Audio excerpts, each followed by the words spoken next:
আসসালামু আলাইকুম প্রিয় সুধী মণ্ডলী। আসলে সবসময় যে একটা কথা বরাবর বলি, কি যাতনা বিষে বুঝিবে সে কিসে, কভু আসিবি সে ধ্বংসে নিজারে। আমাদের শহীদ পরিবারের যে দুঃখ দুর্দশা, আমাদের কষ্টটা অন্যরা বাহির থেকে রিয়ালাইজ করতে পারবে না, তারা বুঝতে পারবে না।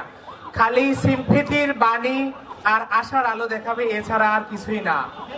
কারণ হলো এই হত্যাকাণ্ডগুলোর জন্য, বিচারের জন্য আমরা কোন না দরজায় ভিক্ষার ঝুলি নিয়ে গিয়েছি।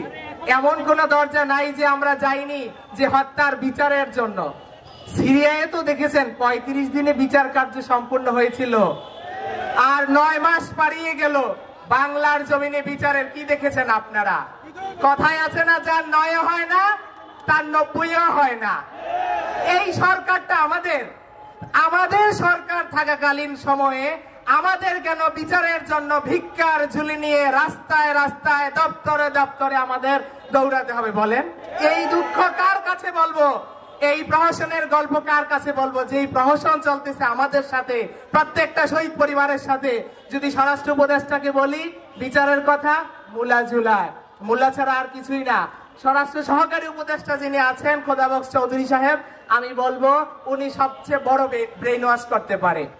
ওনাদের কাছে বিচারের জন্য গেলেই বলে তাগাদা দিচ্ছি আমরা।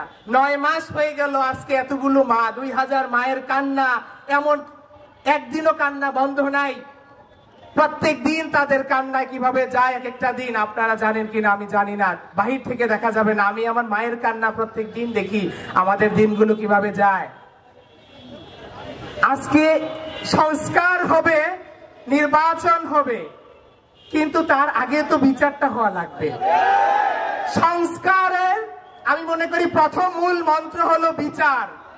যদি বিচার না করে, এই সংস্কার নামে প্রহসন করে ক্ষমতা দীর্ঘায়ন করার দরকার নাই।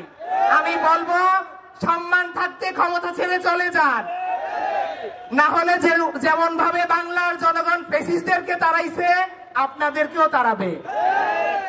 বিচারের দিকে মনোযোগ দেন। আর কিছু বলতে চাই না। আসসালামু আলাইকুম।